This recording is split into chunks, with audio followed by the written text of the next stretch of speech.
Hey Valerio, how's it going? Not too bad. Yourself, Kareem? I'm doing good. Thanks for joining us today. It's my pleasure. Thank you very much for having us on. So, can you please introduce yourself to the viewers?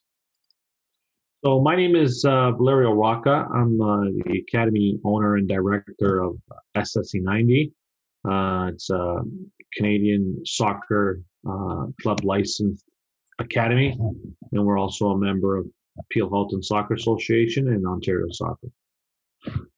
Nice. And where are you right now? Are you in Canada? Yeah, we're in Canada. Our base is located in Peel region, which covers Brampton and the Caledon area. Nice. So I just want to share a story real quick. So a couple days ago, it was last week, I'm pretty sure, right? I ran into John. That was the first time I was meeting John. I just wanted to share this real quickly. And then I did an interview with John. It's on our YouTube channel. You guys can check that out. And then John introduced me to Valerio, and that's how I met Valerio. We met on the field. You guys were running the academy, and that's how I got to meet you. So this is very awesome. Very, very awesome. So this is how this whole interview came together. I just wanted to drop that in there. So we're going to start off with the first fun. We're going to start with 7 fun questions. So Okay. the first one is, who's your favorite team? Lazio. Where do they play? What country? They play in Italy. They're part of Serie A. Okay, nice. Are you from Italy? No, my parents are. So they're born in the region of Lazio, and we have a house there. So we still continue to go back, and that's where I started to enjoy soccer, and that's one of the teams that I enjoy, that I've always supported, and I'm a big fan of them. Nice. Okay. Who's your favorite player? Lionel Messi. Yeah, Messi for sure. Favorite player, boots or cleats? Adidas, the old Predators. Oh, I thought you were going to say Copas. Copa, sorry, that's what I meant. The Oh, Copas. Copas classics. They don't make those shoes anymore. Yeah, I mean, a lot of the players now, they were wearing the fancy boots, right? The new tech, the new cleats. What's your most memorable soccer moment? As a player, as a coach, as a fan, One of the ones that most stands. It doesn't matter. It could be coaching player. The one that most stands out when I first. The first thing that comes to your mind when I ask you that question. uh, it would have to be having one of my players pick to go play in Italy, and to me, that's what coaching is all about. It's about putting players on the next level, and that to me is my greatest achievement. Nice. How old was he? He was 18. It was a couple of years ago. It was pre-COVID. He went on a 1-year deal with Rimini, and then with all the COVID restrictions that came into place, it was hard to continue to pursue that that dream of his. Nice. And how did you feel as a coach? Being able to send your player to Italy. How did that make you feel? To me, it's the greatest satisfaction of coaching. Uh, Everybody's got different um, ideas and satisfactions of what coaching means to them. Mm. For me, um, it's not about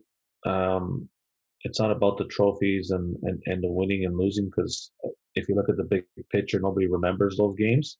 It's about creating those relationships with the players, and allowing and creating opportunities for them to take their game to the next level, whether it be collegiate, whether it be professional, or whether it be just enjoying the game and coming to and becoming a coach. Right. Nice. The fifth one. Did you ever play soccer? Oh yeah. Did you ever play soccer in the house when you were a kid? All the time. I've broken so many things in the house, and Nice. anybody that loves the game has done that. Of course. Yeah. Yeah. What about? I mean, I'm not gonna ask you this one because you already answered that. Who's the best player, Messi or Ronaldo? Messi, right? Yes. Yes. Why wouldn't you say Ronaldo? Messi brings so much more to the game than what Ronaldo does, and I think Messi's a much more professional player. And when you're coaching young kids, you want them to look to players that are going to fit the game the way you want to teach them. And I find that sometimes Ronaldo comes off a little bit selfish and a little bit arrogant. And when you've got young athletes watching that, they're very susceptible to what the professional players are doing. So that to me is what separates the two of them. It's just how they behave as a professional. Right, that's a great point, especially for the kids looking up to these superstars. But I mean, besides the kids, would you say as a professional player playing at that level that it's fine to have that mentality, that confidence, that arrogance? What would you say? What would your thoughts be on that? No, you need that kind of mentality. I think the stuff off the field where he uh, point an example. He wins the Champions League with Real Madrid, and they interview him right after the game. And the first thing that says is, "Thank you very much. I'm on to my next chapter." Like I don't think those are things that a professional player should be saying, especially when your team has just won the Champions League, right? So those are the things that um, I don't think should be a part of the game, or and especially when you're one of the top players in the world and you've got tons of followers and everybody watching your every move. You don't want to be making that kind of comment first thing when your team has won a Champions League, right? There's been also times where his teammates have scored and he hasn't gone there to celebrate, right? So if he's the best player in the world, you got to be supportive of everybody on your team. So Right, great points. Yeah. All right, so Valerio, take us back in time and tell us a little bit about where soccer all started for you. when I was young, I had a lot of energy, and my parents wanted to put me somewhere where I could release a lot of the energy that I had. So they put me into soccer at the Malton Soccer Club, um, and it just um, it just evolved from there. I was then asked to play on the competitive team. I played for Malton. I played for Woodbridge Strikers. I played for Centro Scuola. I played for Caledon. I played a few years at York University. I played CPL for the York Region Shooters. And then I got hurt during playing it in high school. And it kind of affected a little bit of what I was doing with college. And there was a time where I loved the game. Everything that I did had to do about the game. So I eat, I drink, I sleep soccer. And I wanted to continue with it. So my next path was to become a coach. So I got involved with the Brampton East Soccer Club, um, and I started coaching there. I coached with the high school that I went to at De La Salle, and I also was with Bolton Wanderers. So there was a one age group where I took them from U8 to U18. And then U18 came, and it was time for the players to go their separate ways. And at that point, I made a decision to, you know, start a career in coaching, and I opened up SSC 90, where it was going to just be part time, where I was going to run training programs, private sessions, and go out and help clubs and teams and just work with them. And it's evolved into something bigger since then, and I haven't looked back, and I enjoy every minute of it. Nice, nice. I want to dissect a little bit the part where you said, or dive in a little bit, I should say, into the part where you said that um, your childhood experience where your parents put you in the game of soccer to, what was the word that you used? You said to Release some sorry, what'd you say? to release some energy. I To was release, very hyper. Pardon me? Yeah, yeah, yeah. to release some energy, right? So that's something that I recently just learned about sports. Is the reason why parents put their kids in sports. Yeah, I mean it's it's a very valuable service, and I just wanted to dive in a little bit more because now you're the owner of the soccer school. Sorry, let me see this. Wait, the Soccer School of Excellence 90. Am I saying Yeah. it right? Or you can even say it SSC 90 to make it a little bit easier. So you're now a owner, right? So and having that transition, right? So you went from a player to a coach, now to an owner of a soccer school, right? So you having all these different viewpoints and perspectives and experiences, now being an owner, what can you like looking back now? What have you learned from these different perspectives and experiences within the game? I've learned that uh, there's a lot of kids with a lot of good potential, um, and I think that uh, categorizing a player at U8, U9, U10, and U11, 12 that they're a development player and they're a target player is not good for their development long term, because a child today could look amazing and tomorrow they could be in the middle of the pile or lower. So for us, we don't categorize any of our players in the grassroots. We're very player centric at the grassroots. Um, and we allow players to move up and they move down depending on how they're performing for that week. And I think when you're trying to develop not only an athlete but an individual, you need to look at all of those aspects, all the four corners of development, right? The social, the psychological, the technical, and the tactical. So for me, the biggest thing was to remove myself as only going to win, because that's the mentality you have in a club, right? It's a community club. You're based or you're judged on your performance on the field and how many trophies you're winning. To now, we're an academy with a vision, and there's players coming at all different levels and all different skill levels and all different physical attributes and all different psychological attributes.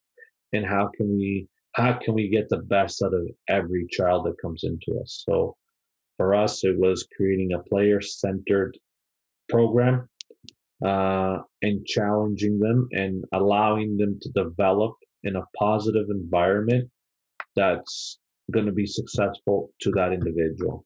So that to me is the biggest thing I've learned, and it's something that I'm continuing to learn. And I think with all the coaching courses and the coaching education courses and all the lectures and all that stuff, and listening to child developers and all that, it's really opened my eyes and changed me not only as a person but also as a coach. The way I was 10, 15 years ago, I'm much different today. So yeah, it's not easy when you're coaching and you're running an academy, because you have to always wear two different hats, right? You have to think of the business side when you're wearing the owner's hat, but then when you're on the field and you're coaching, you gotta wear the coach's hat, right? And the coach's hat is sometimes a little bit more tougher and a little bit more direct in what you're looking for. Got it. What changed in you with the experience? You said after 10 years, what changed?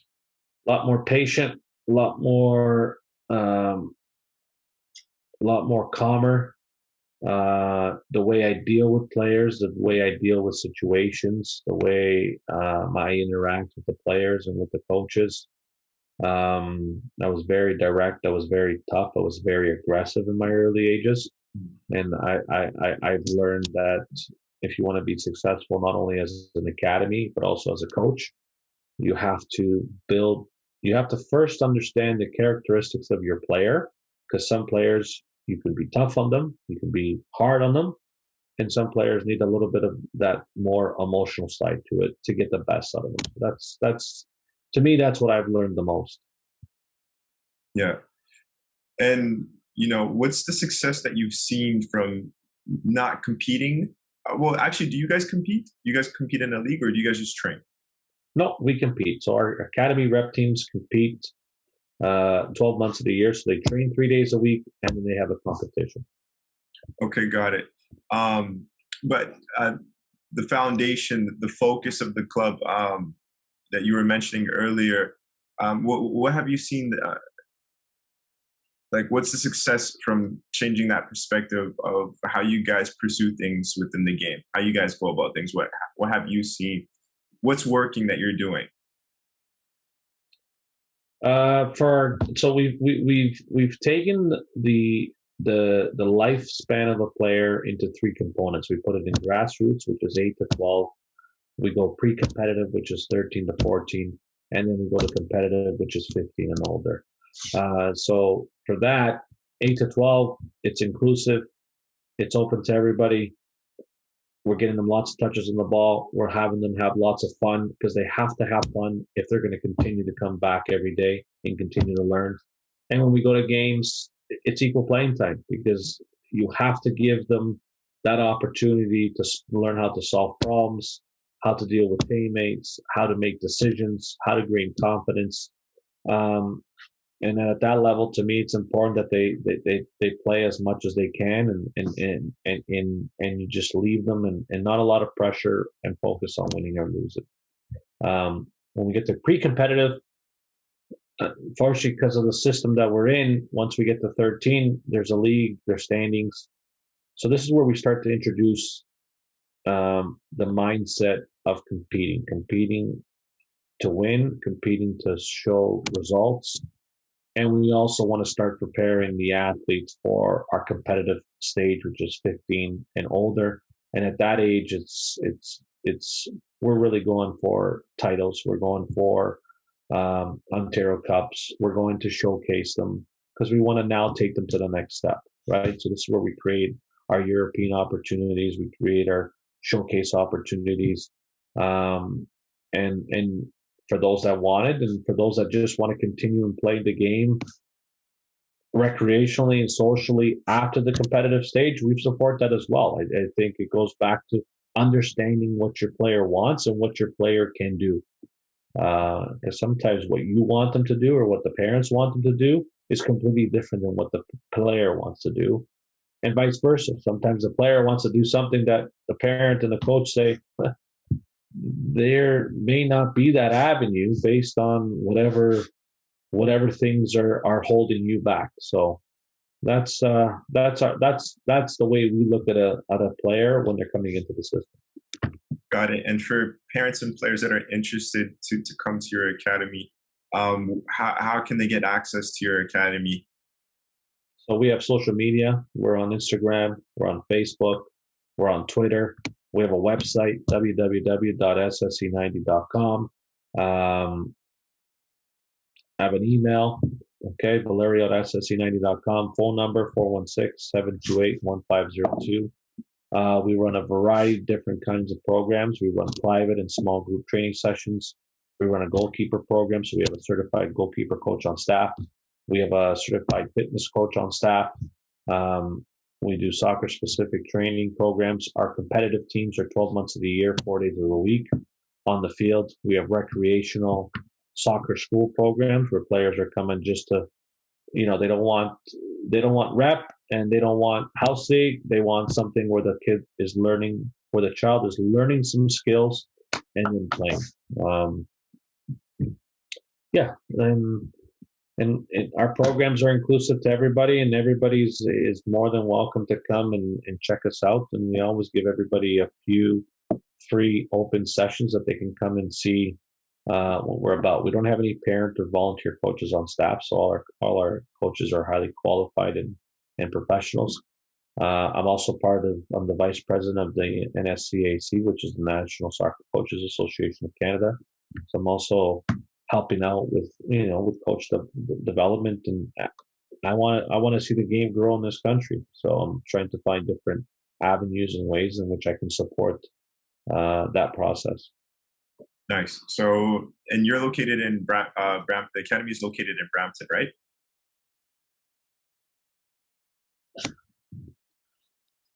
Yeah, we're at the northwest side of Brampton, just at the border of Brampton and Caledon. Got it. So if you guys are in Brampton, check it out. and then the NASCAC, correct? Yep, So if you're interested in wanting to become a coach or get your license, that's where they could go to get their license, correct? To learn more. that's all right. So, yeah, that's right. So we're a community group of coaches across Canada that are trying to provide coach development and improve the standards of coaching across Canada. So we're not trying to do anything against Canada Soccer or the provincial territories because they have their own certification program in place. We're more of just a support system for those that want more than what's out there. Got it. So when you guys actually, a quick question: when you guys started that, were you in the beginning roots of that? Of the NSCAC? Yeah. No, no. I came on probably 5, 6 years after that. We hosted one of the clinics at our academy, and John. That's when John de Benedictis came up to me and wanted me to get involved as a regional director and try to grow memberships, all that. And then recently, I was just nominated and appointed as vice president of that organization. So Got it. And you know how you mentioned that you guys are not doing anything against the Canadian soccer system. I'm not too sure if you know or not, but how was that process like? Was it complicated? Was there any problems with you guys doing what you guys were doing, or how did that all go about? it's a very difficult thing to do because we don't get much support from the provincial bodies or the national bodies. I think they feel that we're a threat to them. But we've mentioned it to them time and time again that we're here to work along with them, and there's a need. We've got over a few hundred members from BC all the way to Nova Scotia. We have some members in the States. We have some members in Europe. So there are people that want to be part of what we're offering. We do run webinars. We run coaching education programs. So we run a convention a few years ago. We're probably going to run another one in 2022.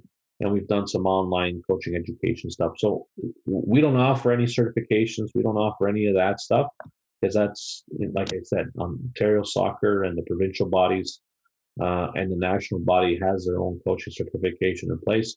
We're just trying to create a network of coaches where we can continue to just grow the game and better assist the coach in developing themselves. Right? I say it all the time. We as coaches expect our players to become better and do the extra to become better.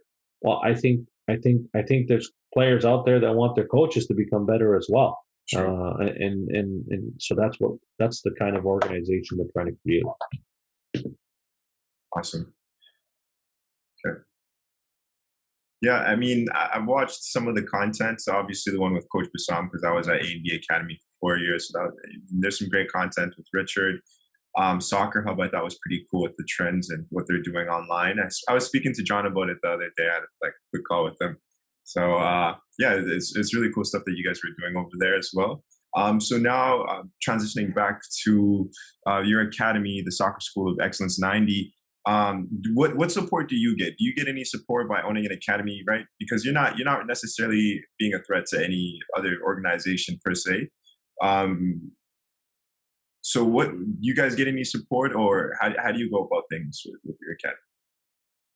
We just mind our own business and just plug away. We try not to cause any problems with any of the existing clubs and academies in our area. We don't go and poach players. We don't do any of that. We're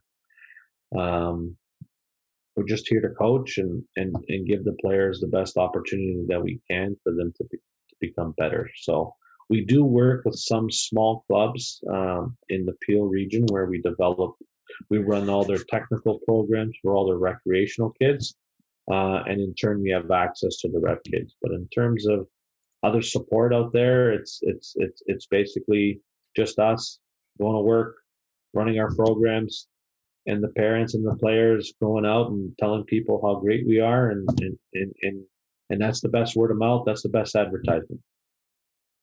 That's the next question I was going to ask. Besides word of mouth, Do you guys do any other marketing? Do you guys do any like any ads, Google ads, Facebook, Twitter, LinkedIn, any of that? We do Billboards. we do a lot of social media, so our Instagram, our Facebook, and our Twitter accounts. We do some lawn signs here and there, but I find what the best marketing in this type of business is word of mouth. People want to know what kind of program you have and what kind of coaches you have. When I opened the academy up, I did some research on what's the best way to market a soccer academy. And from what I read, they all said people need to know who you are, what your coaches are, and what they can do. So we ran a lot of free stuff. We went to clubs, we went to different areas. We ran free programs just so that people could see what we're about and the kind of quality coaching they're going to get if they come to SSU 90. Nice. I mean, it's pretty interesting because I've done coaching with three players, just something just to experience, and it seems like there's a lot of demand but very little supplies. This was in the United States. I had a conversation with the New Jersey Teamster owner, Alexi. That's something he mentioned to me. What do you think about that in Canada? Do you think that there's that? Do you think that applies here in Canada, where there's a lot of demand but very little supply, or what are your thoughts In terms of development, in terms of clubs and then players? Like there's a lot of players but very little clubs. What would you say about that in Canada? Because that's what he was saying in the United States per se. I think it's the opposite here. I think we've got more clubs and more academies for the players that we have. But it's also dependent on what kind of academy or club do you want to be. Do you want to be a competitive, or do you want to be a recreational, or you want to do both? Uh, Mm. and then there's also a lot of small clubs and academies, which are one or two teams, and a parent is running it, and once the child doesn't want to play anymore, those two teams fall apart. So you see a lot of that. Um, but yeah, it's especially with COVID. I think there was a with some clubs and academies shutting down or not running some programs this summer. There was a huge demand, and there wasn't enough people to service. I know from us, we were turning business away for about a good 2 weeks, and it was just the reason why we did it is when I opened the academy 8 years ago, I always said it was always going to be about the quality. It was never going to be about the numbers. And I didn't want to, even though we were shut down for 2 years and we lost a lot of money. To me, I still wanted to think about long term and keep the standards and the service. So, uh, yeah, for about 2 3 weeks, we had our phone was kept ringing, and we just kept telling people, sorry, we've got no more spots. Oh, wow. So, So, if you don't mind me asking, what's the capacity of players that you guys take for all your programs in total? 300, Okay. Wow. 300, where we can still give every player that attention that they need and require uh, when they're in our program. So So moving forward with COVID, I'm not too sure what's going to happen. But moving forward, are you, the coming up winter season, what are you guys planning on doing? Are you guys obviously transitioning indoor? But will you get, obviously you guys are going to have to abide by the COVID-19 rules. But do you guys train at a turf, or what do you guys do? You guys train at a gym? we try to do both. I think this year everybody's still waiting to see what's going to happen for the month of September and October. So for us, our 8 week fall program will be outdoors for the next 8 weeks for our recreational program, and our rep teams we're going to keep training them 4 days a week outdoors until Mother Nature says we're not able to anymore. So last year we were able to keep the players on the field until December 1st, and then we went into the lockdown and we didn't get them back on the field until June 14th. But last year we 4 days a week we had them on the field until December 1st. So, there was some cold nights out there, but I think when you put when when things like that happen, you also get to see who the serious players are, Mm, uh, who the actual serious players are, because it's, you're coming in the night, you're coming in when it's cold, uh, and it was interesting to see. And we were fortunate that everybody returned because we were able to still find ways to keep the players engaged. got it. So this is a question I wanted to ask you. With the fields, I don't know how these things work. I've never asked. I've never looked into it. But for example, the Heart Lake field, how is something like that rented? Do you guys go to the school, speak to the owner? Like, how does something like that come together? It's just building relationships. So we have a good relationship with the owner of that field, and he knows that I'm a trusted individual. We're a good organization, so we tell him a year before how much time we want to use, what days we want to use it, what and he keeps it aside for us, and he knows that if we can't use it, we'll give him enough notice so that he can go, um, and try to recoup any money that we're not able to give him. Uh, but in working we also have a facility, 5 acre property, at a French Catholic school at the Kennedy and Mayfield. So that, again, building a relationship. Um, People know when you're honest and you're upfront and everything's always consistent. There's no issues. People want to continue with those relationships and business partners. So to us, it's been very important to keep our relationships with the facilities we're using and to respect it and to make sure we're always leaving the facility the way we found it. Got it. Great points. If you don't mind me asking, the owner of Heart Lake, is he also or he or she, are they also the owner of the schools or? No, so there's a lot of these turf fields that um, sign an agreement with the school board, where the school board will give them the land, they put down the turf, and then in exchange, the school has access to that field until 6 p.m., and then the owner has it from 6 on and on the weekends. So those are kind of the agreements that some of these private people or organizations put into place. I think it's the best. It's the best option in order for you to get a quick ROE on your investment, because the turf to install the turf, it's not cheap, and it's quite expensive, and you want to try to save as much as you can in different areas. So Got it. That's cool. That's something new I just learned right there. Um, Okay, I'm on your LinkedIn right here. Um, so with the licensing, how actually before we go into that, sorry. With the academy, what are three pros and then what are three cons? of owning the academy, Yes. three pros is that you get to run the programs the way you want. Uh, you get to develop the players the way you want. You get to bring in your own personnel to fit your model as an organization and build your brand. Um, I think those are the most important pros.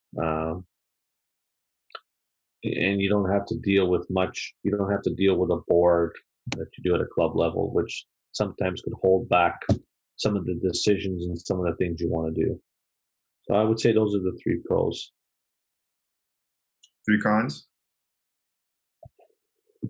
Three cons is that if you try to want to get a position somewhere else, you're frowned upon because there's been unethical people coaching people that went to these positions before and stole all the players and brought them to their academy.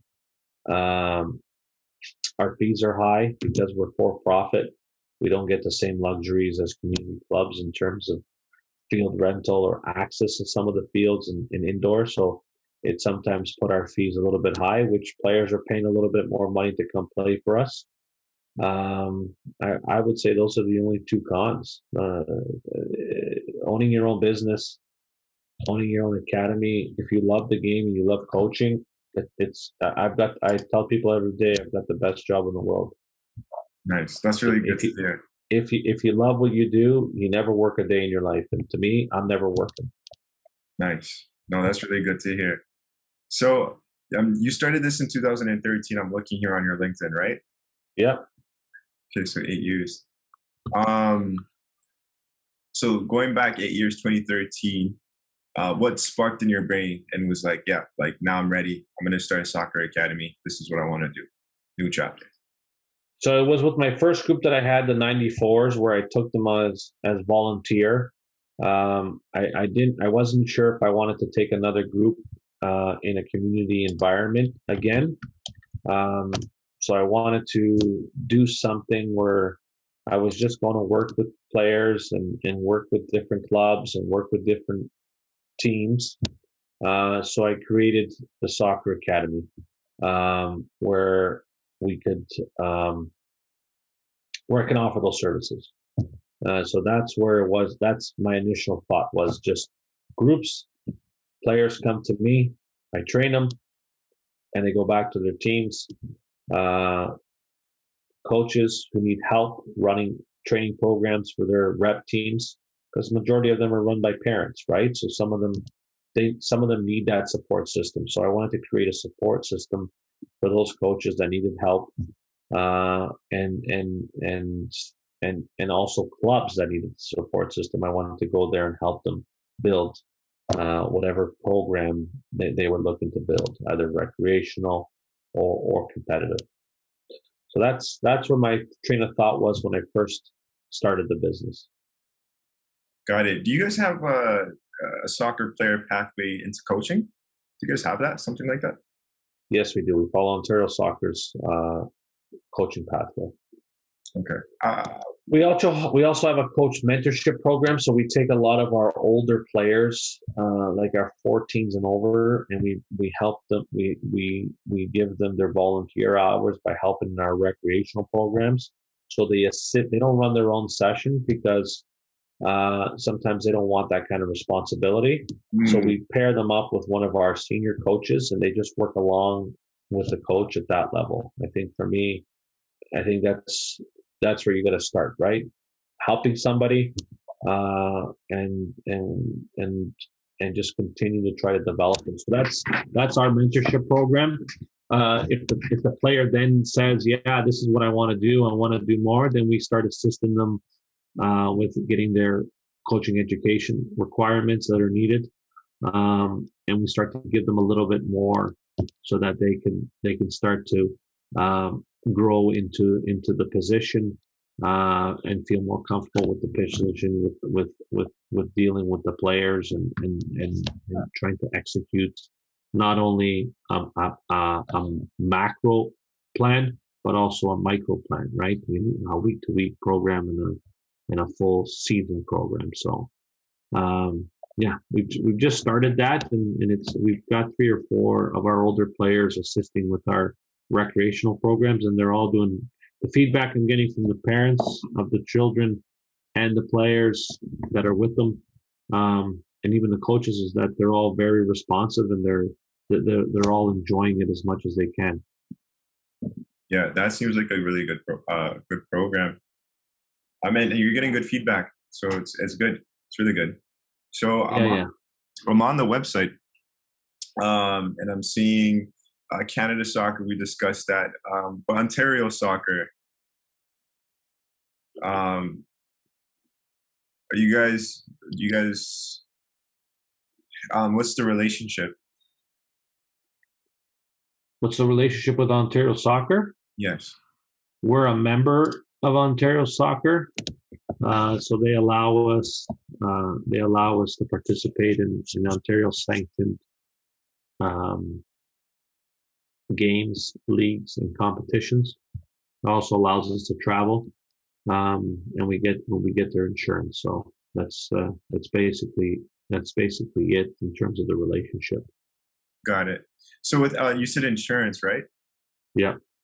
With the insurance, aren't you guys able to just like go and get your own insurance or a sponsorship insurance or something like that? So we have our own insurance as an academy, but also the players are also insured Ontario Soccer. So once you register a player with Ontario Soccer, they fall under the Ontario Soccer insurance policy. We have our own in place just in case something ever happens, that the player is looked after, and we're also looked after. Got it. I have two questions. These are the last two questions. So, Soccer 360 magazine. I was looking at the NSCAC website the other day. I've seen this as well. What's your relationship with them? They're trying to grow memberships. They're having a hard time in subscriptions. So they've created a club academy program where every member, every person that clicks on that link and registers and purchases a subscription, we get a kickback that we can put back into our programs and use for anything. So for us, it's important to not only support 360, but it also gives us an opportunity for us to put some money back into our bank where we can reinvest it into the programs we have. So we do a lot of reinvesting in our programs to better develop the players. We've purchased a VO camera, so it's a camera that we use for not only for match analysis, but we're also filming the training sessions so we can provide technical and tactical feedback to the players. And it's also good for the older players that when they have their aspirations of going to a post-secondary institution, that we have a lot of video on them and we can start to create profile videos for them. We have heart rate monitors, so we're with Beyond Pulse, and we have GPS heart rate monitors that we put on all the players during training. We have Blaze pods, so it's the pods that when they light up, you've got to move to those different pods. So we do a lot of cognitive thinking. So we're trying to create a smart environment also for our players. So it's important that parents see that you're reinvesting some of the money that they're giving to you as an organization to better help their child's development. Got it. So, I mean, sorry. So, 360. This is a magazine. I was going to ask really quickly. Would you be able to introduce me to them? Yeah, absolutely. John knows them very well. Okay. John, that's how I was introduced to them, was with John. So Okay. he supports NSCAC a lot, and I know John has a good relationship with them. So, I mean, okay. I'm going to shoot John a text too, but do you think I should just shoot him a text and that'll be fine, or? If John doesn't help you, I'll put you into him. But John has a better relationship with the guy than I do. Okay, I'll ask John. Yeah. Okay. Yeah, ask John if he, like I said, if he doesn't help you out, just let me know and I'll help you. Yeah, I know. I think John will help me out. Okay. Thank you. So, last question. The Soccer School of Excellence 90. Do you ever plan or want to open up your own facility? Yes. That's our next phase of our operations. We're looking to either partner with a school and put a turf field down, or we're looking for a building where we can put we can run a training facility inside. So that to us is the next step. It makes sense for us to do it now because of the limitations of the school boards not letting anybody in to use the gyms. And we also need to have an environment where people can know that we have a home. And it also is an added value to the academy, because now when you want to, if anybody wants to ever purchase the academy, there's assets now that are enticing to people. So yeah, definitely we were really pushing for it in February of 2020 and March 2020, and then unfortunately the entire world stopped, and we had to put the brakes on the plan, and we waited a bit because we didn't know what the future was going to hold. But I think 2022 is going to be a much different place, and I think we're going to be a lot more closer to normalcy in that in 2022. Got it. So again, Valerio, can you just mention really quickly for the viewers that want to check you out, check out Soccer School of Excellence 90, where can they find the website? So it's our website is www.sse90.com. We're on Instagram, SSE90. We're on Facebook, SSE90. We're on Twitter, SSE90. And you can reach me on my cell at 416-728-1502. Text or email or phone call. We're always available for anyone who wants to be a part of us or even wants to come and check us out. I'm gonna go check out that Instagram soon. And Valerio, I really appreciate you taking the time to do this interview with me. Thank you. Kareem, it was my pleasure, and I look forward to hopefully doing some more of these kind of things with you. Okay. Awesome. All right. Sounds good. Thank you. Thank you, and stay in touch. Okay, we will. Thank you.